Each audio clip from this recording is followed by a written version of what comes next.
안녕하세요. 저는 한적한 마을에 살고 있는 평범한 40대 주부이자 어여쁜 7살 딸아이를 둔 엄마입니다. 이 채널의 사연자님들을 보면 다들 충격적인 일을 겪으셨던데, 저와 제 딸이 겪었던 사건은 모든 사연을 합친 것보다 끔찍하고 경압스럽답니다. 제가 얼마나 분노했던 일인지 이야기를 펼쳐볼게요. 부디 끝까지 들어주시고 저희 모녀에게 힘이 돼주는 한마디를 해주셨으면 감사하겠습니다. 20대 후반의 남편을 소개로 만나 3년의 연애를 하고 결혼했어요. 저희 둘 다 지극히 평범한 사람이고 비교되는 게 없어서 누구의 반대도 없이 무탈하게 부부가 되었죠. 맞벌이로 열심히 일을 하며 신혼생활을 하였고 제 나이 35이 되고 나서야 2세를 가지게 되었답니다. 그이는 제가 임신한 소식을 듣자마자 직장을 그만두고 태교에만 전념하게 해줬어요. 그래서 딸아이를 낳고 나서 육아와 살림만 하는 엄마와 아내로 지냈습니다. 저는 딸에게 무한한 사랑을 주며 보통 엄마들처럼 바삐 살았어요. 한편 남편은 가장으로서 회사에서 목숨을 걸고 일해서 월급 이외에도 수당을 많이 받아와 경제적 어려움을 한 번도 느끼지 못하게 했답니다. 여보, 당신 이번 달에 야근을 몇 번이나 한 거야? 수당이 월급만큼이나 나왔어. 너무 몸을 사리지 않고 하는 거 아니야? 아니야. 내가 힘들어봤자 수연이 키우는 당신만 하겠어? 살림하고 육아가 결코 쉬운 일이 아니라는 걸 잘 안다고. 난 하나도 힘들지 않으니까 걱정하지 마. 그이는 중견회사 생산직에서 일했는데 하루 종일 서서 작업을 해야 했어요. 피곤하고 힘들 텐데 그런 내색 한번 보이지 않고 되려 살림하는 제가 힘들 거라며 배려해 주었답니다. 남편은 세상에 둘도 없을 만큼의 딸바 보여서 집에 오면 쉬지도 않고 딸아이 육아를 함께 해주었죠. 그래서 저는 산후 우울증이나 육아 스트레스를 크게 받지 않고 재미있게 살았네요. 제 딸아이는 저희 부부 말고도 친정 부모님께 큰 사랑을 받았습니다. 하나밖에 없는 손주라서 그런지 애지중지하시며 매주 저희 집을 찾아오셔서 딸아이와 좋은 시간을 보내고 돌아가셨어요. 그런데 남편의 유일한 가족인 시어머니는 아이를 좋아하지 않는 분이셔서 제 딸을 보러 일부러 찾아오시지 않았고 저희가 딸아이를 데리고 시댁에 가도 크게 반기지 않으셨답니다.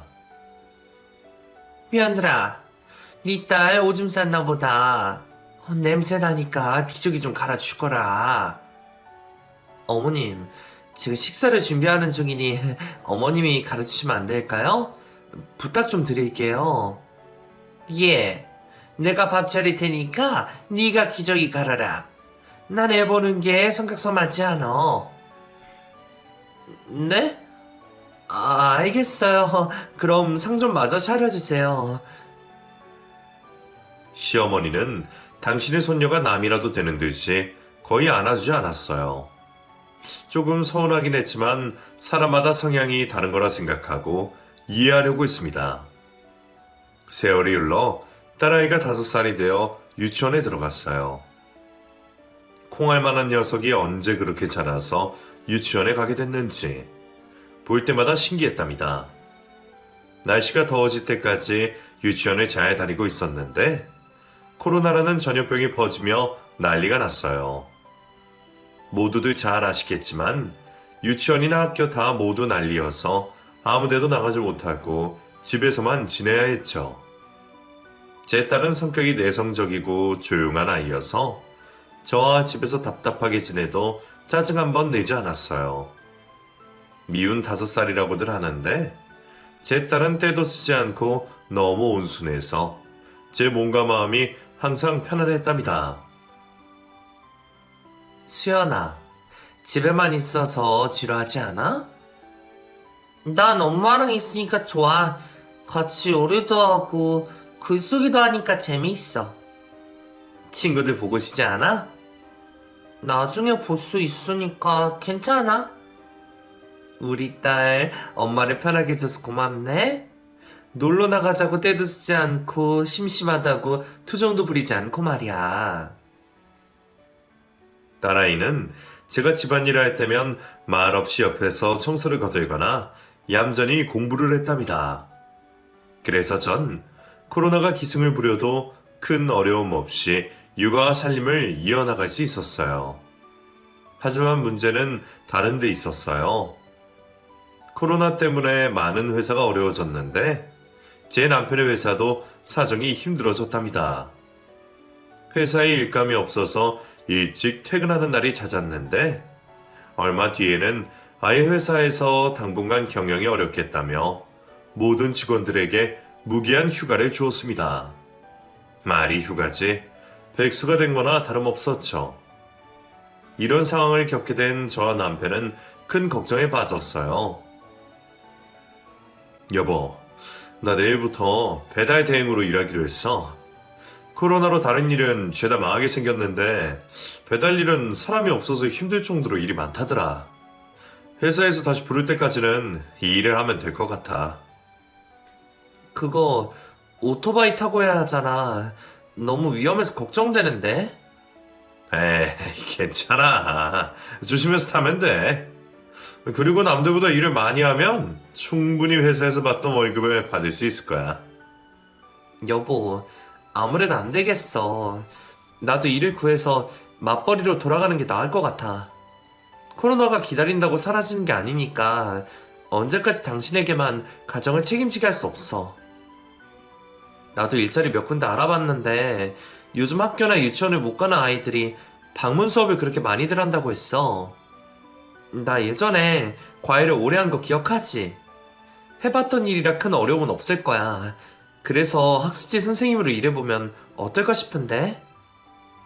당신까지 일을 하면 우리 수연이는 어떡해? 아무데도 못 가는 상황인데 말이야.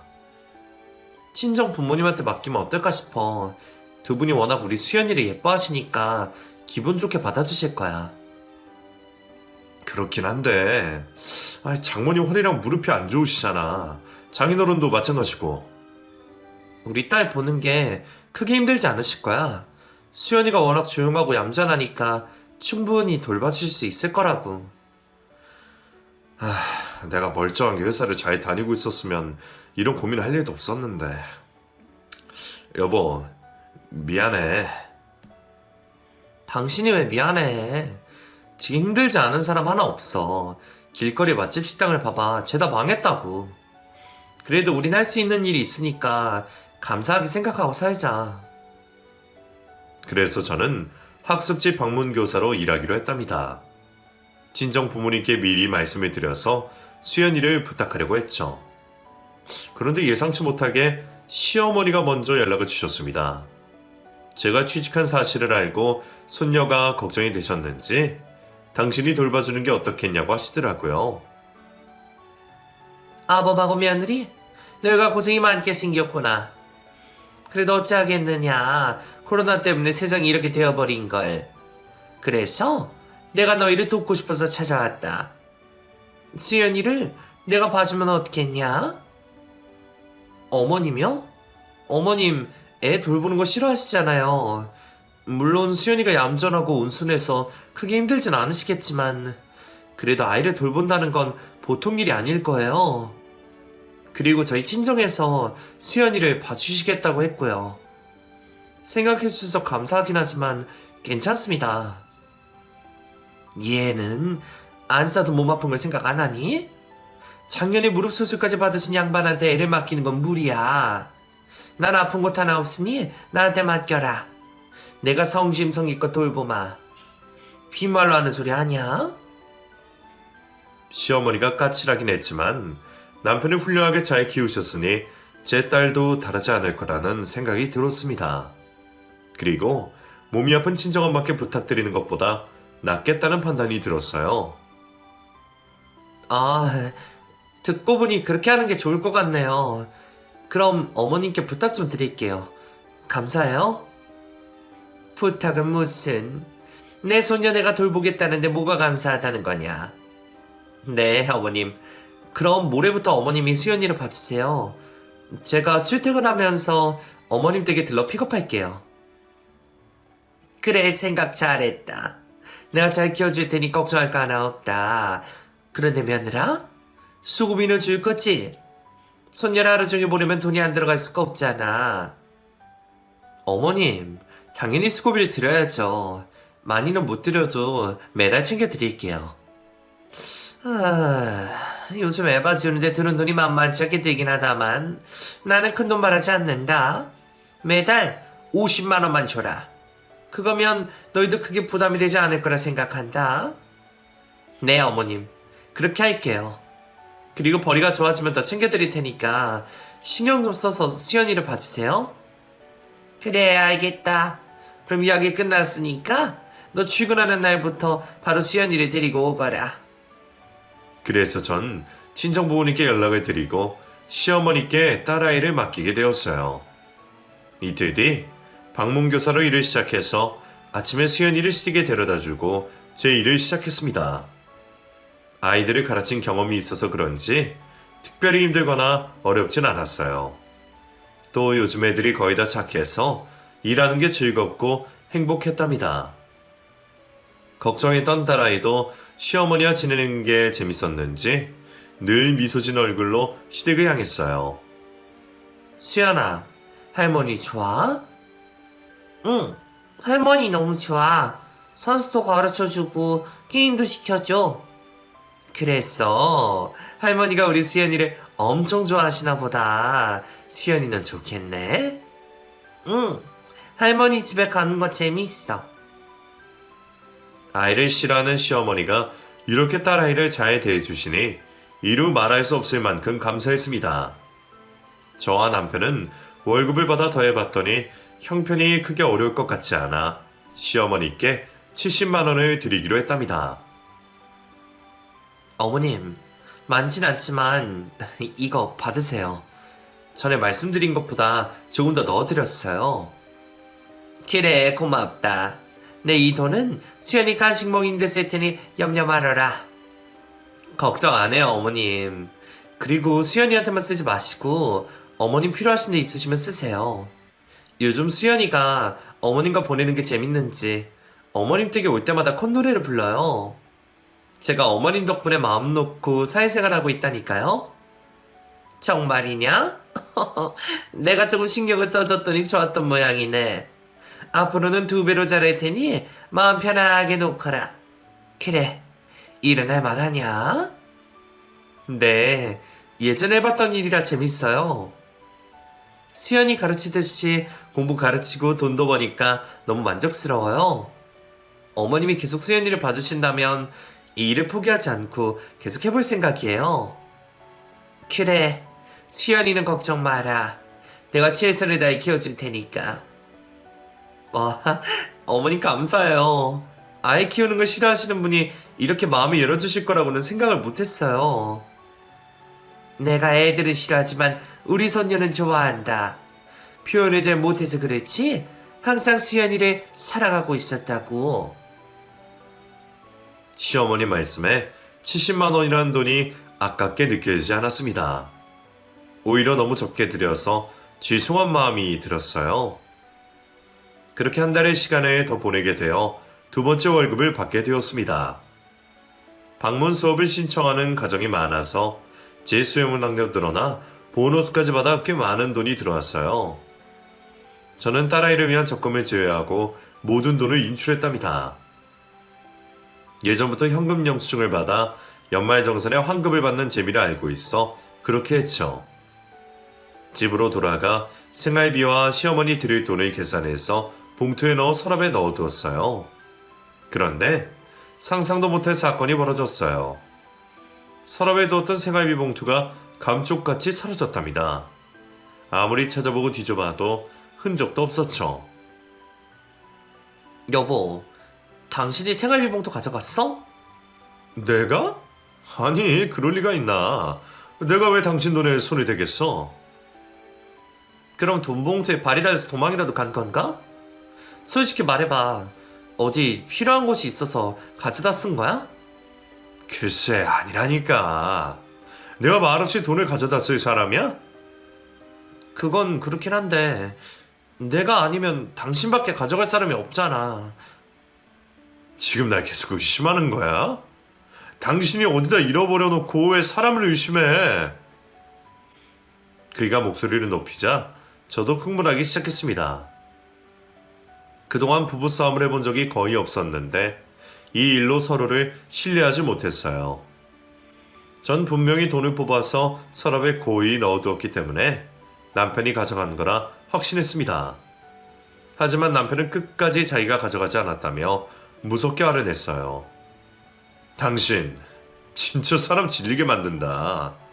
몇 번을 더 말해야 내 말을 믿어주겠다는 거야. 난 당신 돈을 훔쳐가지 않았어. 당신밖에 가져갈 사람이 없잖아. 이런 상황이라면 누구라도 남편을 의심할 거라고. 나 진짜 아니야. 당신이 어디다 잃어버린 게 분명할 거니까 자기 찾아보란 말이야. 자기가 지치지 못하게 잃어버려 놓고선 나한테 책임을 전가하지 마. 남편과 저는 사라진 돈 때문에 갈등이 깊어져서 각방까지 쓰게 되었습니다. 그렇게 다음 월급날이 다가왔어요. 저는 현금을 쓰지 않으려고 했는데 남편이 한 짓을 증명하려고 일부러 돈 봉투를 잘 보이는 침대 옆에 두었답니다. 그리고 돈을 가져가는 찰나를 잡아내려고 신경을 곤두세우고 있었습니다. 딸아이와 셋이 식사를 하고 설거지를 하는데 안방에서 기척이 들려서 달려갔어요. 안방 문을 열고 현장을 잡아냈는데 돈을 훔치는 범인은 남편이 아니었습니다. 수연아, 너 지금 뭐 하는 거야? 엄마 돈을 왜 들고 있는 거야? 딸아이는 아무런 대답을 하지 못하고 놀란 표정으로 얼어붙어 있었습니다. 그 순간에도 돈 봉투는 손에 꼭 쥐고 있더군요. 딸아이가 놀랄 만큼 저도 놀라서 무슨 말을 어떻게 해서 훈육을 해야 할지 곤두서지 않았습니다. 수연이가 도둑질을 할 거라고는 꿈도 꾸지 못했으니까요. 수연아, 솔직하게 말해. 가만히 있는다고 일이 해결되지 않아. 너 지난번에도 엄마 돈을 훔쳐갔지. 이게 얼마나 나쁜 행동인지 몰라? 수연이는 닭똥 같은 눈물을 흘렸는데 잘못을 시인하거나 용서를 빌지 않았습니다. 수연이 너 엄마가 오냐오냐 했더니 이런 짓을 벌여? 그리고 잘못을 했으면 사과를 해야 할 거 아니야. 왜 울고만 있어? 운다고 해결될 일이 아니야. 저는 감정이 격해져서 화를 더 크게 내며 그 큰 돈을 가져가서 어떻게 했는지 다그쳤습니다.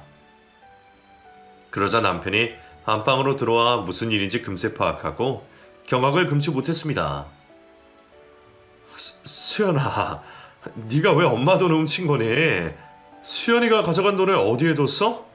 그걸 네가 썼을 리가 없잖아. 몰라. 말할 수 없어. 입을 연 딸아이의 말에 화가 더 크게 났습니다. 수연이 너 이리 와. 엄마한테 매를 맞아야 솔직하게 말할 거야. 벌써부터 엄마 돈에 손을 대면 나중에는 얼마나 큰 사고를 치려는 거야. 엄마는 수연이가 세상에서 제일 착한 줄 알았는데 아니었어. 당장 엄마 돈을 어떻게 했는지 말해. 여보, 참아. 대답할 때까지 가만히 기다려주자고. 이게 기다려줘야 하는 일이야? 도둑질을 했으면 크게 혼쭐을 내야지. 애가 못 모르고 가져간 것 같아. 호기심이나 장난일 수도 있잖아. 6살짜리가 돈을 어디 가서 썼을 리가 없어. 당신은 어렸을 때 재미나 호기심으로 돈을 훔친 적이 있어? 아니지. 그럼 수연이 그만 두둔하고 비켜. 그이는 여러 생각을 하다가 수연이가 혼나야 한다는 걸 깨달았는지 자리를 비켜주었습니다. 저는 효자손으로 수연이의 손바닥을 몇 대 때리고 다시 물었어요. 수연아, 너 왜 돈을 훔쳐간 거야? 바른 대로 말해. 엄마, 사실은 뭐? 말 더듬지 말고 똑바로 말해. 사실은 할머니가 시켰어. 엄마가 서랍에 돈을 넣어두는 것 같다고 나더러 몰래 가져오랬어. 지난달에도 돈 모은터를 훔쳐오라고 해서 할머니한테 가져다 줬어. 너 지가 할머니가 시켰다고 그랬니? 이수연, 도둑질에 거짓말까지 하는 거야. 엄마가 널 그렇게 가르쳤니? 안 되겠어. 다시 손바닥 내밀어. 이윽고 눈물이 쏙 빠지도록 혼을 냈는데 딸아이는 여전히 시어머니가 시켜서 도둑질을 했다고 말하더군요. 계속 똑같은 말을 하는 데다 눈빛이 진실을 말하는 것 같아 다시 진지하게 물었습니다. 진짜 할머니가 시켰어? 너 만약 이게 거짓말이면 엄마 아빠랑 같이 못 살 수도 있어. 경찰 아저씨가 와서 수연이를 잡아갈 거라고. 어이, 진짜야. 할머니가 시켰어. 난 진실을 말했으니까 경찰 아저씨가 잡아가지 않을 거야. 알았어. 엄마가 확인할 테니까 그때까지 기다려. 만약 거짓말이면 더 크게 혼날 줄 알아. 딸아이는 울다 지쳐서 잠이 들었고 저와 남편은 이 일로 여러 대화를 나누었어요. 그이는 시어머니가 그런 짓을 시켰을 리가 없다며 수연이가 왜 이런 거짓말을 하는지 모르겠다고 전했고 저는 수연이의 말이 어쩌면 진짜일 수도 있을 거라 생각이 들어 한숨도 잠을 못 자고 밤을 지새웠답니다. 시어머니한테 직접적으로 손녀딸에게 도둑질을 시켰느냐고 묻는 건 안 될 일이어서 다른 방법을 생각했어요. 그리고 딸애가 시댁에서 어떻게 하루를 보내는지 확인하고 싶어서 전자상가를 찾아가 옷에 달아도 티가 나지 않을 만큼 작은 소형 카메라를 사왔습니다. 이렇게 하루 일과를 영상으로 보면 뭐라도 나오지 않을까 하는 예감이 들었죠. 다음날 수연이 티셔츠에 카메라를 달아서 시댁에 찾아갔어요. 시어머니는 여느 때처럼 수연이를 보자마자 반갑게 맞이하셨습니다. 우리 수연이 왔어? 오늘은 어제보다 더 예쁘고 귀여워졌네. 자, 엄마한테 인사하고 할머니랑 놀자. 네, 알겠어요. 엄마, 다녀오세요. 수연아. 할머니 말씀 잘 듣고 재밌게 놀고 있어. 어머님, 오늘도 잘 부탁드려요. 걱정도 태산이다. 내가 소녀딸이랑 지내는 게 얼마나 재밌는 줄 아니? 수연이는 신경 쓰지 말고 어서 가서 네 일을 해라. 네, 그럼 이따 뵐게요. 그리고 시댁을 나와 복잡한 심경을 가지고 하루 종일 힘들게 일했습니다. 시간이 어떻게 지나갔는지 모를 만큼 순식간에 날이 어둑해졌더라고요. 서둘러 시댁으로 가서 수연이를 데리고 나와 집으로 가자마자 수연이 옷에 달아두었던 카메라를 떼어내서 노트북에 연결했어요. 그리고 어떤 일이 벌어졌는지 영상으로 확인하게 되었는데 딸아이 시선으로 보인 시어머니 모습과 시댁에서의 생활은 가히 충격적이었습니다. 영상을 보고 너무 놀란 저는 남편이 올 때까지 아무것도 할 수가 없었답니다. 손발이 떨리고 가슴이 찢어질 것 같은 고통을 느끼며 그 일을 기다렸어요. 수연이에게 밥을 챙겨주고 씻기고 재우자 남편이 집으로 들어왔고 안방에서 노트북을 다시 열었습니다. 여보, 내가 수연이 옷에 소형 카메라를 달고 하루 동안 무슨 일이 벌어지는지 알아왔어. 어머니가 어떻게 지내는지 알아보려고 말이야. 뭐? 당신 어머니를 의심하는 거야? 진짜 수연에게 도둑질을 시켰을까봐? 애가 거짓말을 하는 걸 귀담아 들을 필요 없다고 했는데 꼭 이렇게까지 해야 했어? 내가 장모님한테 그런 짓을 했으면 당신은 가만히 있었을까? 흥분하지 마. 영상을 보고 화를 내든지 말든지. 내가 이걸 보고 얼마나 큰 충격을 받았는지 알아?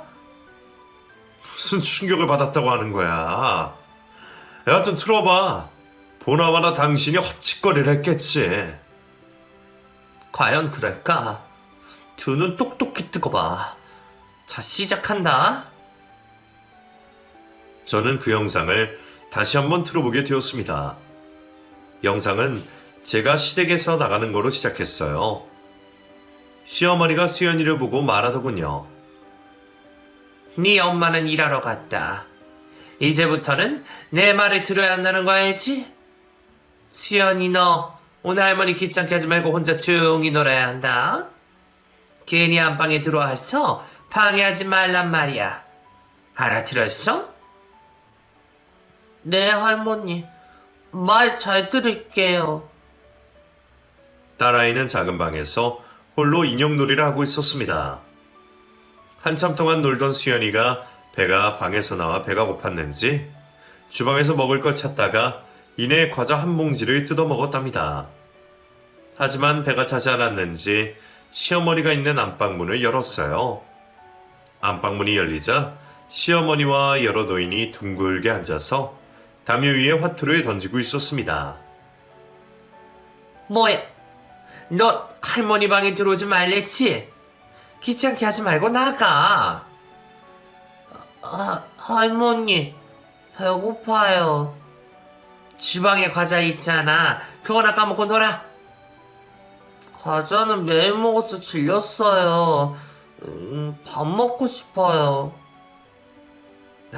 젠장할 밥 같은 소리 하고 있네.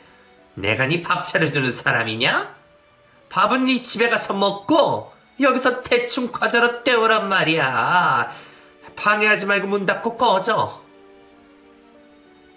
그리고 카메라가 도박판에 비추었는데 판돈이 얼마나 큰지 모든 지폐가 5만원권이었답니다.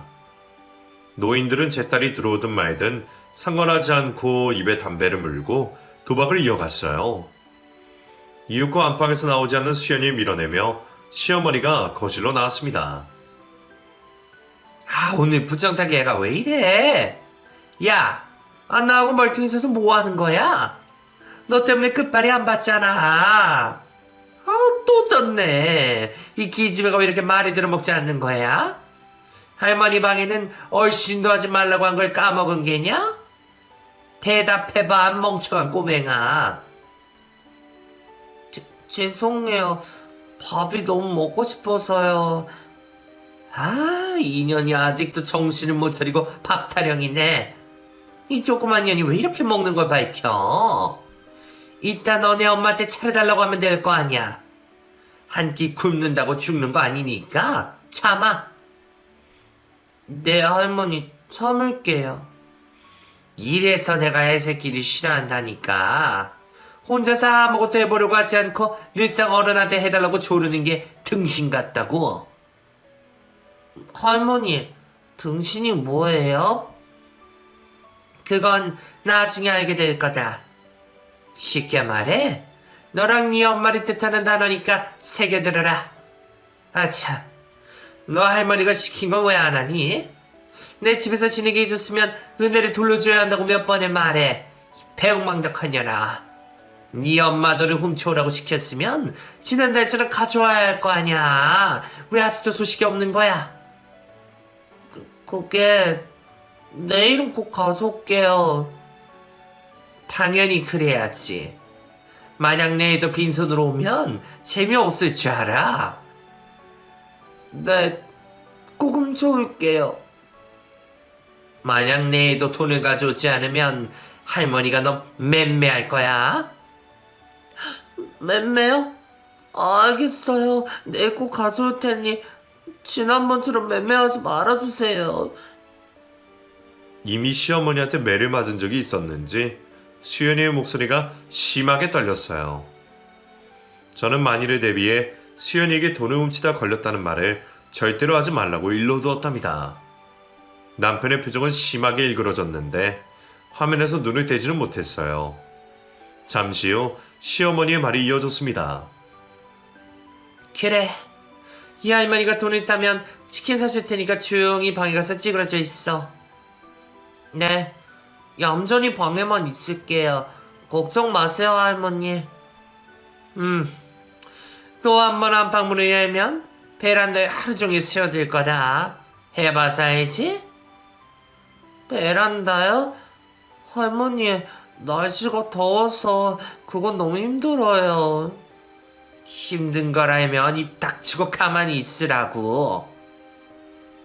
그리고 시어머니가 방으로 들어가자 딸아이는 주방에서 한참 동안 먹을 것 찾다가 포기하고 다시 방으로 들어가 혼자 인형놀이를 하며 시간을 보내더라고요. 그 외로운 장면을 보는데 저와 남편은 눈물이 바로 쏟아질 것 같았습니다. 이윽고 저의 퇴근 시간이 다가오자 시어머니가 딸아이를 불러 세우더군요. 야, 수연아. 할머니가 너한테 왜 오러 간 거? 읊어봐라. 네, 할머니. 첫째, 할머니 집에 오고 갈 때는 항상 밝게 웃는다. 그리고 엄마가 오늘 하루가 어땠느냐고 물으면 재밌고 즐거웠다고 대답한다. 둘째, 할머니 집에서 보고 들은 걸 아무에게도 말하지 않는다. 셋째, 집에서 엄마 돈을 몰래 훔쳐서 할머니한테 갖다 준다. 만약에 걸리면 할머니 이야기는 절대 꺼내지 않는다. 넷째, 규칙을 어기시 베란다에서 하루 종일 벌을 서거나 화장실을 참아야 한다. 잘 외우고 있군. 그런데 너 외우기만 잘하고 실천을 잘 못하고 있는 것 같다. 오늘 할머니를 몇 번이나 귀찮게 했지? 만약 내일도 이러면 베란다에서 벌을 쓸 거야. 알겠냐, 이년아? 네, 할머니. 잘 알겠어요. 딸아이는 그렇게 대답하고 시모에게 안기려고 시도하더군요. 당연히 시모는 딸아이의 마음을 무시했답니다. 수연이의 이 말을 밀며 이년아, 날도 더워 죽겠는데 왜 붙으려는 거야? 그리고 네가 이 예쁜 짓을 했어야 내가 안아줄 거 아니니? 저리 가라. 곧 네 엄마 오니까 엄마한테나 실컷 안겨라. 하고 말하더군요. 이 장면을 다시 보고 들으니 부하가 치밀고 가슴이 찢어질 것 같았습니다. 수연이는 사악한 시어머니에게 잘 보이고 싶어 했고 사랑을 받고 싶어 했어요. 저는 딸아이를 혼내고 매를 들었던 순간을 후회했고 엄마로서 자격이 없다는 걸 다시금 깨달았습니다. 남편도 저만큼이나 속이 상했는지 포효하며 눈물을 쏟아냈어요. 영상은 잠시 후 제가 딸아이를 데리러 가는 것으로 끝이 났죠. 요즘 수연이가 저녁밥을 많이 먹는 것 같더니 어머니가 밥을 주지 않아서 그랬던 거야? 나도 당신처럼 상상도 못했어. 그냥 잘 놀고 와서 많이 먹는 거라 생각했다고.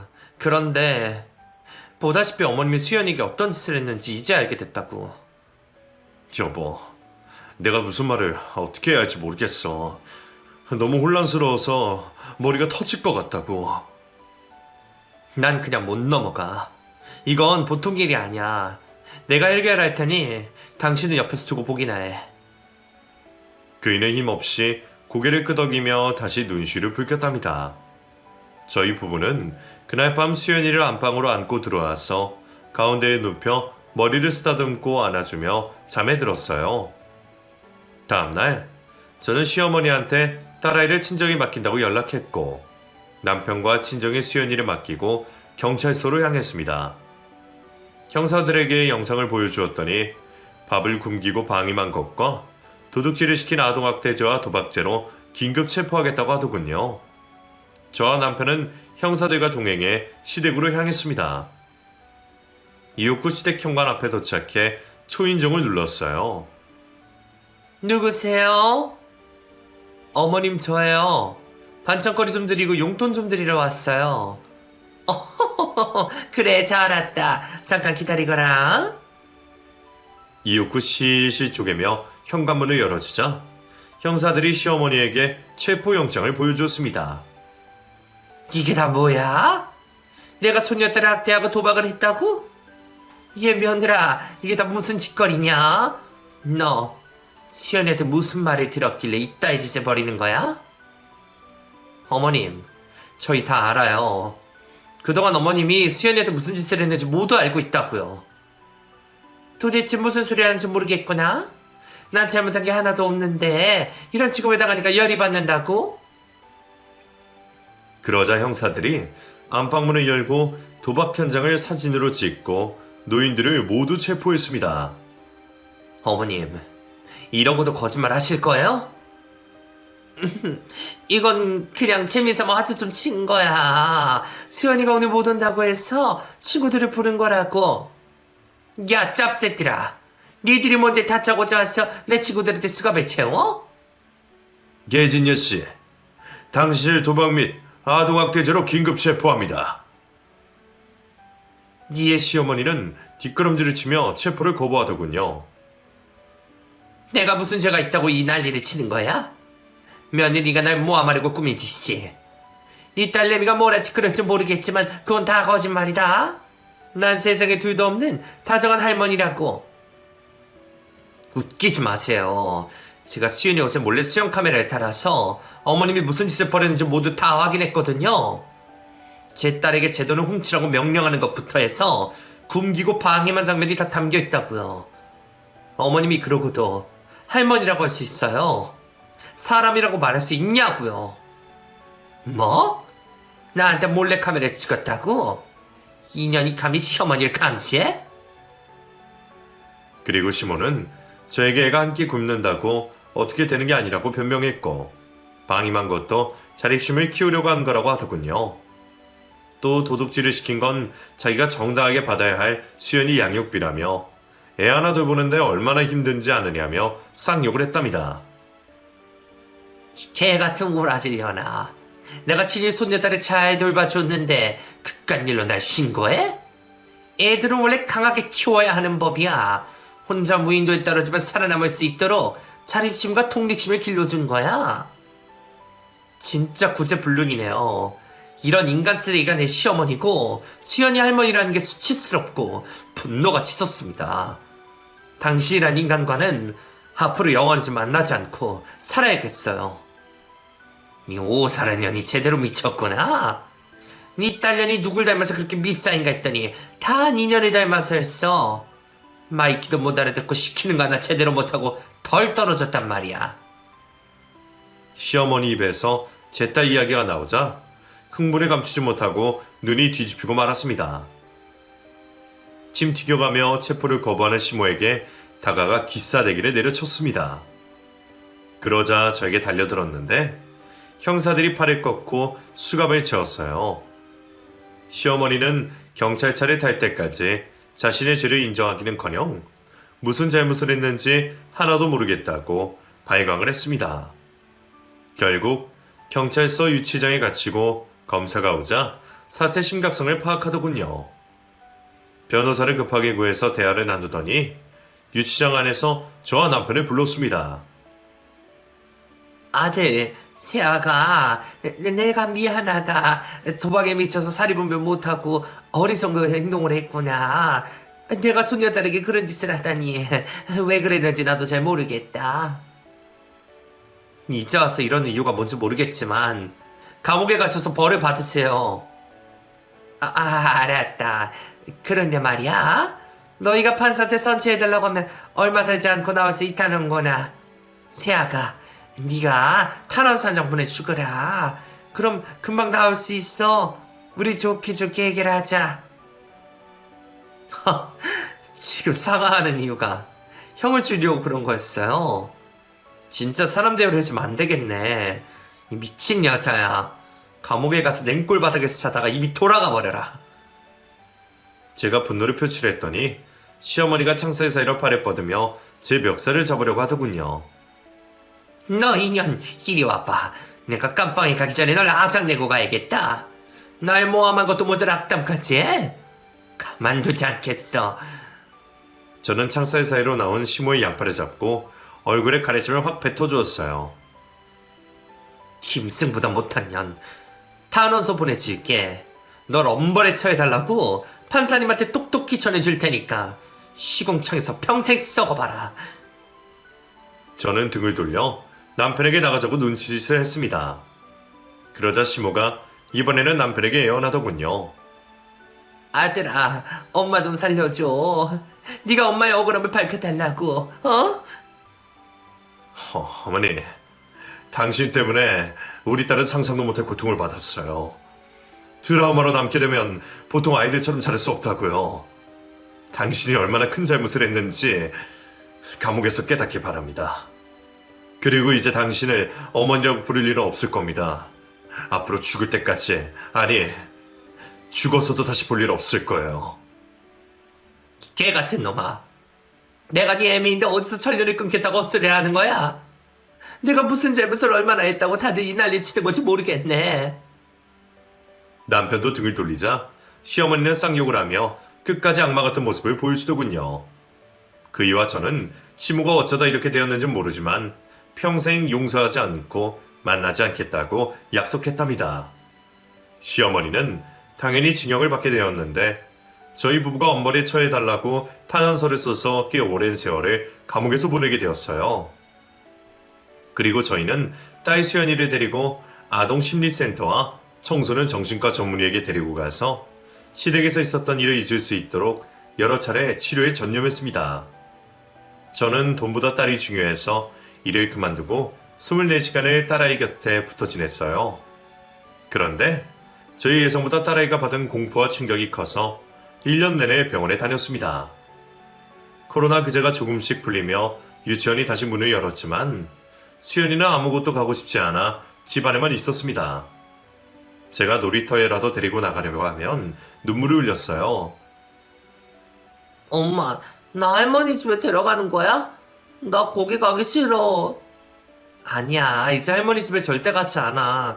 할머니를 볼 일도 없다고. 집에만 있으니까 답답하지 않아? 엄마랑 놀이터 가서 놀자. 거짓말. 나 절대 나가지 않을 거야. 무섭단 말이야. 그렇게 수연이는 외출 자체를 거부했고 집안에서만 지냈어요. 저는 가슴이 미어지고 어떻게 딸아이의 마음을 돌릴 수 있을까 하고 매일 아낌없는 사랑을 주며 최선을 다했습니다. 다행히 7살 여름이 지나자 시댁에서 있었던 일들이 조금 잊혀졌는지 다시 유치원에 가고 싶다고 하더라고요. 그제야 저와 남편은 천만다행이라는 마음이 들었고 웃으며 유치원에 보낼 수 있었습니다. 한편 코로나 규제가 풀리면서 남편이 휴직한 회사가 다시 돌아가기 시작해 배달 일을 그만두고 제자리를 찾았답니다. 그이는 자기 엄마 때문에 이런 충격과 공포를 안겨주게 되었다며 크게 자책했고 매일같이 저와 딸아이에게 미안하다는 말을 해줬답니다. 정작 사과해야 할 사람은 끝까지 자기 잘못을 인정하지 않고 감옥에서 욕설을 담은 편지를 보내고 있네요. 4개월이 지난 요즘은 딸아이가 유치원에 잘 다니고 심리센터도 매주 빠지지 않고 나가고 있습니다. 내년이면 초등학교에 들어가게 되는데 잘 지낼 수 있을지 걱정이 됩니다.